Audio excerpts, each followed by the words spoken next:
Good morning, good morning, good morning. Carol Davis here with a spot of sunshine for you. And this is extra special day because it's the last day of this year, 2020. Wow, let's get rid of the old and make room for the new, huh?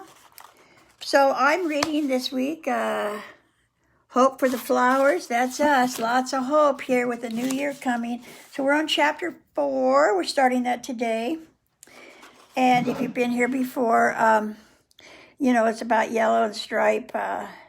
They're two caterpillars, a girl and a boy caterpillar. Yellow's the girl and Stripe's the boy. And, they're just trying to figure out what life's about, what to do, how to do it. And like many of us, they climb doing what everybody else is doing, trying to get at the top, even though they don't know what's at the top, right? So, anyways, they're up and down. They want peace, but they want to know what's at the top.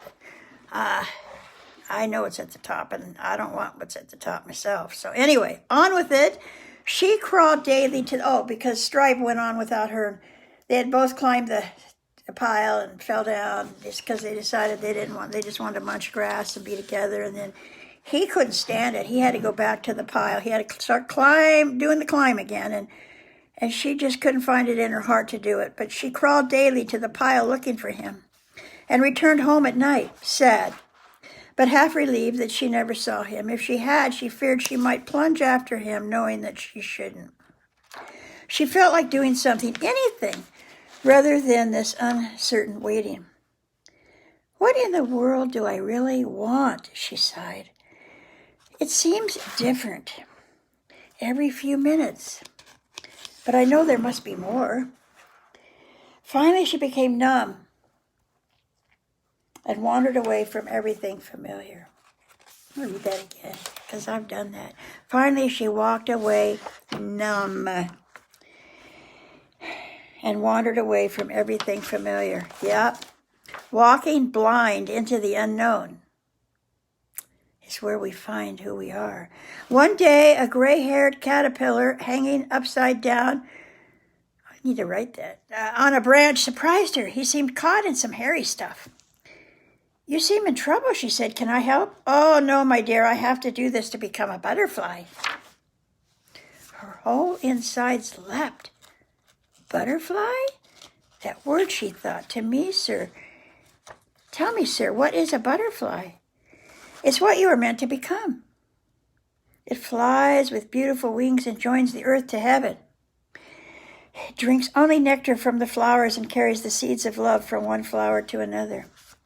It can't be true, gasped Yellow. How can I believe there's a butterfly inside you or me when all I see is a fuzzy worm?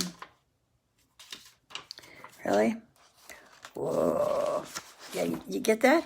How can I believe there's a butterfly inside of me when all I see is a fuzzy worm? How does one become a butterfly? She asked pensively. You must want to fly so much that you are willing to give up being a caterpillar.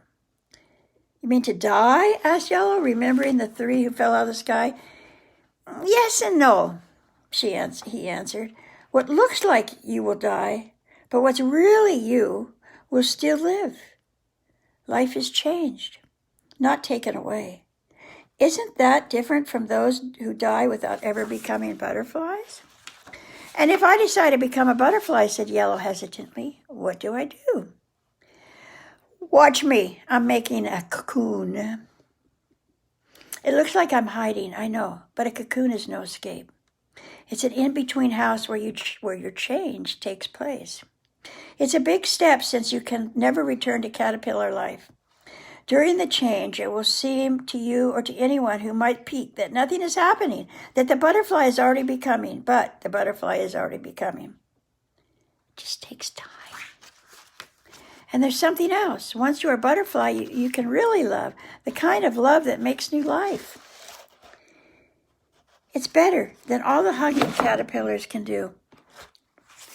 Oh, let me go and get Stripe, Yellow said, but she sadly knew he was too far into the pile to possibly reach. Hi, Sharon, Happy New Year. Don't be sad, said her new friend. If you change, you can fly, and show him how beautiful butterflies are. Maybe he will want to become one too. Yellow was torn in anguish. What if Stripe comes back and I'm not there? What if he doesn't recognize my new self? Suppose he decides to stay a caterpillar. At least we can do something as caterpillars. We can crawl and eat. We can love in some way. How can two cocoons get together at all? How awful to get stuck in a cocoon. How could she risk the only life she knew when it seemed so unlikely she could ever be a glorious winged creature? What did she have to go on? Seeing another caterpillar who believed enough to make his own cocoon? That particular hope which had kept her off the pillar and leapt within her when she heard about butterflies. The gray-haired caterpillar continued to cover himself with silky threads. As he wove the last bit around his head, he called, "You'll be a beautiful butterfly. We're all waiting for you." And Yellow decided to risk for a butterfly. For courage, she hung beside the other cocoon and began to spin her own. Imagine, I didn't even know I could do this. That's some encouragement that I'm on the right track. If I have inside me the stuff to make cocoons, maybe the stuff of butterflies is there too. So I'll stop there because it's the end of chapter 4 and next is chapter 5 tomorrow. Tomorrow, the first day of the year, I'm going to do chapter 5 on being hope for the flowers stuff. But I identify with that so much. It's like 2020 is the cocoon. And now we're getting ready to emerge as caterpillars. We sort of crawled in a year ago into the cocoon. And now we've been in the darkness for a year, and now the night is being replaced by the light, and we're becoming butterflies one at a time. We're going to just start spreading our wings and venturing out into a new world. So peace be with you. See you tomorrow.